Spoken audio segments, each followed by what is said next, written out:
Welcome to Bhavitha Santosh economy app. ఈ app ద్వారా రాబోయే గ్రూప్ 1 to 3 నోటిఫికేషన్స్కి గాను ఎకానమీ లైవ్ క్లాసెస్ కండక్ట్ చేయడం జరుగుతుంది. ఎవరైతే ఎకానమీలో టాప్ స్కోర్ సాధించాలి అనుకుంటున్నారో ఖచ్చితంగా భవితా సంతోష్ ఎకానమీ యాప్ని పర్చేస్ చేసేయండి. అలాగే ఛానల్ని సబ్స్క్రైబ్ చేసుకోండి. భవితా సంతోష్ ఎకానమీలో తెలంగాణ మూమెంట్కి సంబంధించి అన్ని రకాల ఇన్ఫర్మేషన్స్ని కూడా ఇవ్వడం జరుగుతుంది కాబట్టి ఖచ్చితంగా పర్చేస్ చేసేయండి.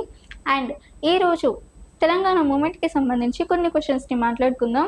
దాంట్లో మొదటి క్వశ్చన్ 206వ క్వశ్చన్, క్రింది వాటిలో సరైన దానిని గుర్తించండి. Identify the correct one regarding the following. First point, అప్పట్లో ఫర్మానాలని ఉర్దూ భాషలో ఉండేవి. At the time all the ఫార్మానర్స్ were in Urdu. Second, Hyderabad సంస్థానంలో 90% మంది హిందువులు, అందులో 2% మాత్రమే చదువుకున్నవారు. In the Hyderabad state 90% of the population was Hindu, of which only 2% were educated. 3, Hyderabad సంస్థానంలో ఉన్న తెలుగు వారి కోసం ఉర్దూ ఫర్మానాలను తెలుగులోకి అనువదించిన వ్యక్తి Veldurthi Manikya Rao. Veldurthi Manikya Rao was a person who translated Urdu formulas into Telugu for the Telugu peoples in the Hyderabad state. మనకి ఇందులో ఫస్ట్ పాయింట్, అప్పట్లో ఫర్మానాలన్నీ ఉర్దూ భాషలో ఉండేవి. At that time all the ఫర్మానాస్ వేర్ దేర్ ఇన్ హిందూస్. మనకు అప్పట్లో ఫర్మానాస్ ఏవైతే ఉన్నాయో, అంటే ఫర్మానాస్ అంటే మనకి ఆర్డర్స్, మనకి ఏదైతే ఆర్డర్స్ని ఏదైనా జారీ చేయాలి అనుకుంటే అప్పుడు ఫర్మానాస్ అన్ని ఎక్కడ ఏ భాషలో ఉండేవి అంటే ఉర్దూ భాషలో ఉండేవి. ఎందుకంటే అప్పట్లో మనకి ఈ తెలంగాణని ఎవరు పరిపాలించారు అంటే దాదాపుగా 300 సంవత్సరాల నుంచి మనకి ముస్లింలే పరిపాలిస్తున్నారు. మరి ముస్లింలే పరిపాలిస్తున్నారు కాబట్టి తెలంగాణలోని హైదరాబాద్ సంస్థానంలో మనకి ఫర్మానాలు, బుక్స్ ఏవైతే ఉన్నాయో అన్నీ కూడా ఉర్దూ లాంగ్వేజెస్లోనే ఉండేవి. కాబట్టి వాళ్ళు ఏది జారీ చేసినా ఉర్దూలోనే జారీ చేసేవారు. మనకి అప్పట్లో మరి చదువుకున్న వాళ్ళు ఎక్కువగా ఉన్నారా తెలంగాణలో అంటే 2% మందే, 2% మందే చదువుకున్నవారు ఉన్నవారు.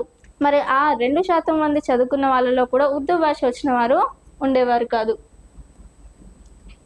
సో మనకి ఫస్ట్ పాయింట్ ఏంటి, అప్పట్లో ఫర్మానాలన్నీ ఉర్దూ భాషలో ఉండేవి. At that time all the ఫర్మానర్స్ were in Urdu. Second, Hyderabad సంస్థానంలో 90% మంది హిందువులు, అందులో 2% మాత్రమే చదువుకున్నవారు ఉండేవారు. So in that time Hyderabad state 90% population was Hindu and of which only 2% were educated. మనకి హైదరాబాద్ సంస్థానంలో 90% మంది హిందువులు ఉండేవారు. ఆ 90% మంది హిందువులో 2% మాత్రమే చదువుకున్న వాళ్ళు ఉన్నవారంట. మరి 3, హైదరాబాద్ సంస్థానంలో ఉన్న తెలుగు వారి కోసం ఉర్దూ ఫర్మానాలను తెలుగులోకి అనువదించిన వ్యక్తి వెల్దుర్తి మాణిక్యరావు. మరి 90% ఉన్న హిందువులలో 2% మాత్రమే చదువుకున్న వాళ్ళు ఉన్నారు. మరి 2% మంది చదువుకున్న వాళ్ళలో తెలుగు వచ్చిన వారే ఉంటారు కానీ ఉర్దూ వచ్చిన వాళ్ళు ఉండేవారు కాదు. మరి ఆ విధంగా మనకి ఏవైనా ఫర్మానాస్ మనకి జారీ చేసినప్పుడు కూడా మనకి అది ఉర్దూ లాంగ్వేజెస్లో ఉండడం వల్ల మనకి అది అర్థం చేసుకోవడం చాలా ఇబ్బందిగా ఉండేది. సో అందుకోసం వెల్దుర్తి మాణిక్యరావు అనే వ్యక్తి ఈ ఉర్దూ ఫర్మానాలన్నిటినీ తెలుగులోకి అనువదించడం జరిగింది. సో మనకి in that time in Hyderabad state 90% of the population was Hindu. 90% of the population was Hindu. So in 90% of which only 2% were educated. Out of 90%, 2% were educated. So the 2% educated people doesn't know the language of Urdu. So in that case we doesn't understand the language of Urdu in Urdu, and also we doesn't understand the formulas were introduced by 7th Nizam. In that case Veldurthi Manikyarao introduced and translated Urdu formulas into Hindu formulas or Urdu formulas into Telugu formulas. So the second point is correct. Third, Hyderabad సంస్థానంలో ఉన్న తెలుగు వారి కోసం ఉర్దూ ఫర్మానాలని తెలుగులోకి అనువదించిన వ్యక్తి Veldurthi Manikyarao. So in that case Veldurthi Manikyarao translated Urdu ఫర్మానాస్ into Telugu language to Telugu peoples are there in Hyderabad state. So the third point is also correct. So all 3 points are the correct. So option B 1, 2, 3 are the correct one? 1, 2, 3 are the correct one? 207 క్రింది వాటిలో సరైన దానిని గుర్తించండి. Identify the correct one regarding the following. దీంట్లో first point, Hyderabad సంస్థానంలో ఉన్న తెలుగు వారి కోసం ఉర్దూ ఫర్మానాలని తెలుగులోకి అనువదించిన వ్యక్తి వెల్దుర్తి మాణిక్యరావు. సెకండ్, వెల్దుర్తి మాణిక్యరావు స్థాపించిన గ్రంథాలయం అనా గ్రంథాలయం. Ana library is a library founded by Veldurthi Manikyarao. Third, Ana గ్రంథాలయాన్ని నడిపించడంలో కీలక పాత్ర పోషించింది KC Gupta. KC Gupta played a key role running the Ana library. దీంట్లో ఫస్ట్ పాయింట్ ఏంటి? హైదరాబాద్ సంస్థానంలో ఉన్న తెలుగు వారి కోసం ఉర్దూ భాషలో ఉన్న ఫర్మానాలను తెలుగులోకి అనువదించిన వ్యక్తి ఎవరు అంటే వెల్దుర్తి మాణిక్యరావు. ఎందుకంటే మనకి హైదరాబాద్ సంస్థానంలో 90% వరకు హిందువులే ఉన్నారు. ఆ 90% మంది హిందువులో 2% మందే చదువుకున్నవారు. మరి ఆ చదువుకున్న వారికి కూడా ఫర్మానాలను అర్థం చేసుకోకపోయేసరికి చాలా ఇబ్బందులు పడేవారు. వారి కోసం వెల్దుర్తి మాణిక్యరావు ఉర్దూ ఫర్మానాలను తెలుగులోకి అనువదించడం జరిగింది. Veldurthi Manikyarao was a person who translated Urdu ఫర్మానాస్ into Telugu for the Telugu peoples in Hyderabad state. Second, Veldurthi Manikyarao స్థాపించిన గ్రంథాలయం అనా గ్రంథాలయం.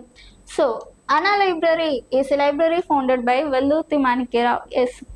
నెక్స్ట్, అనా గ్రంథాలయాన్ని నడిపించడంలో కీలక పాత్ర పోషించింది KC Gupta. KC Gupta played a key role in running the Ana library. Yes. Veldurthi Manikyarao Ana గ్రంథాలయాన్ని స్థాపించిండు. మరి ఆ అనా గ్రంథాలయాన్ని వెల్దుర్తి మాణిక్యరావు స్థాపించినప్పటికీ ఆ గ్రంథాలయాన్ని నడిపించడంలో కీలక పాత్ర పోషించినటువంటి వ్యక్తి ఎవరు అంటే కేసీ గుప్తా. అనా library was founded by Veldurthi Manikyarao. So and in that case K.C. Gupta played a key role on running the Anna library. So all 3 points are correct. So option B is the correct one. 108వ question, క్రింది వాటిలో సరైన దానిని గుర్తించండి. Identify the correct one regarding the following. మనకి first point, Ana గ్రంథాలయాన్ని నడిపించడంలో కీలక పాత్ర పోషించింది KC Gupta. KC Gupta played a key role in running the library or Ana library. Second, KC Gupta Vaishya సంఘాలను వైశ్య హాస్టళ్లను ఏర్పాటు చేశాడు.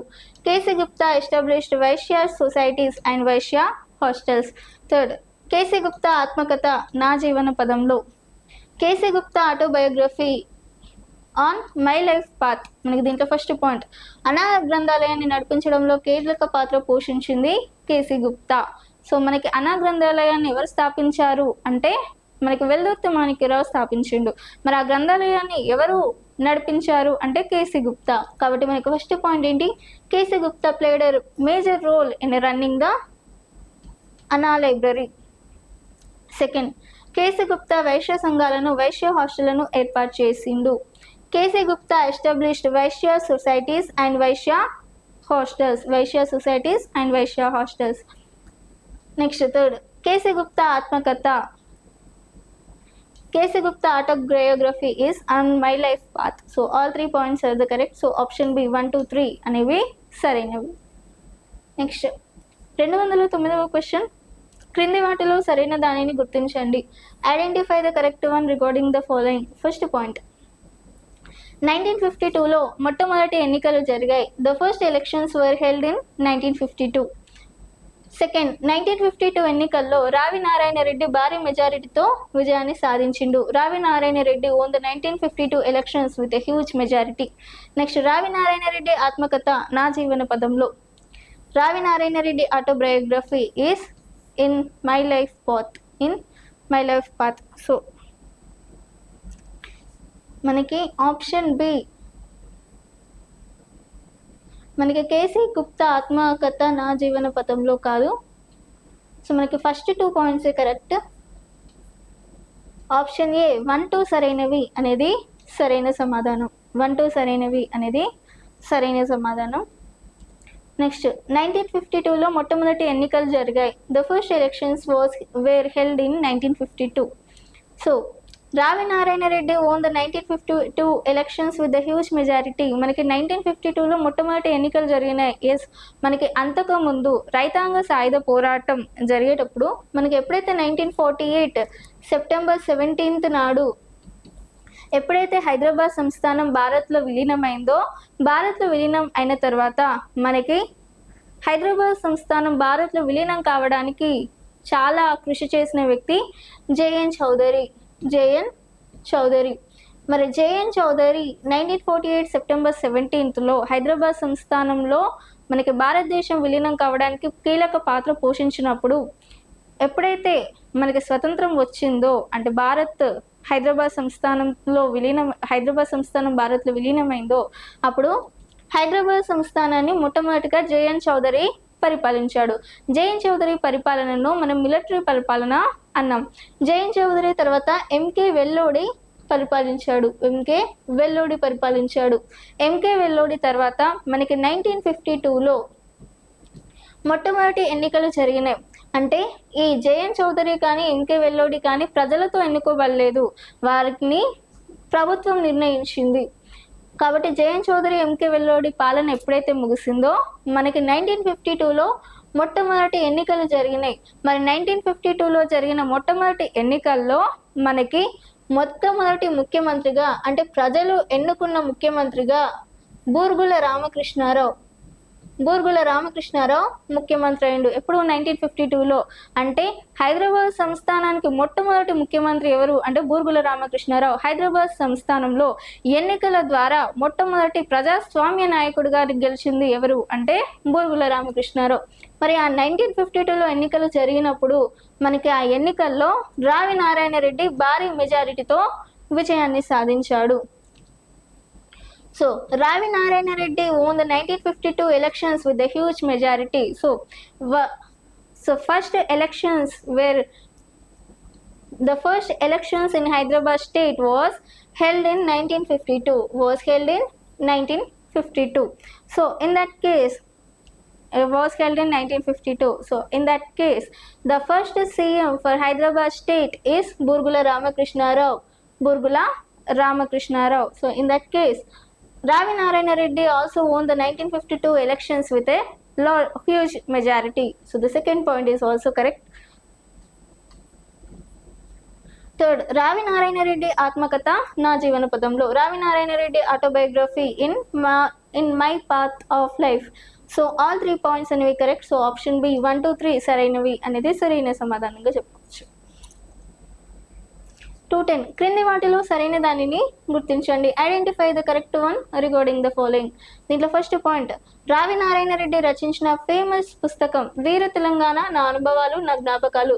The famous book Veera Telangana my experiences my memories written by రావి నారాయణ రెడ్డి. సెకండ్, రావి నారాయణ రెడ్డి స్థాపించిన సంస్థ నవ్య సాహితీ అన్ ఆర్గనైజేషన్ ఫౌండెడ్ బై రావి నారాయణ రెడ్డి. థర్డ్, రావి నారాయణ రెడ్డి ఆత్మకథ నా జీవన పదంలో. రావి Narayana Reddy autobiography in my path of life. So మనకు ఫస్ట్ పాయింట్ ఏంటి, రావి నారాయణ రెడ్డి రచించిన ఫేమస్ పుస్తకం ఏంటి, వీర తెలంగాణ నా అనుభవాలు నా జ్ఞాపకాలు. The famous book Veera Telangana my experiences my memories written by రావి నారాయణ రెడ్డి. ఎస్, రావి నారాయణ రెడ్డి స్థాపించిన సంస్థ ఏది అంటే నవ్య సాహితీ. ఎస్, రావి నారాయణ రెడ్డి నవ్య సాహితీ అనే సంస్థను స్థాపించిండు. నవ్య సాహితీ అన్ ఆర్గనైజేషన్ ఫౌండెడ్ బై రావి నారాయణ రెడ్డి. రావి నారాయణ రెడ్డి ఆత్మకథ నా జీవన పథంలో. Ravi Narayana Reddy autobiography in my path of life.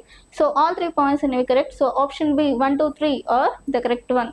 మరి ఇది ఈరోజు తెలంగాణ మూమెంట్కి సంబంధించి మీకు ఎలాంటి టాపిక్స్ ఇంకా కావాలి అనుకుంటే ఖచ్చితంగా భవితా సంతోష్ ఎకానమీ యాప్ని పర్చేస్ చేసేయండి. అలాగే ఛానల్ని సబ్స్క్రైబ్ చేసుకోండి.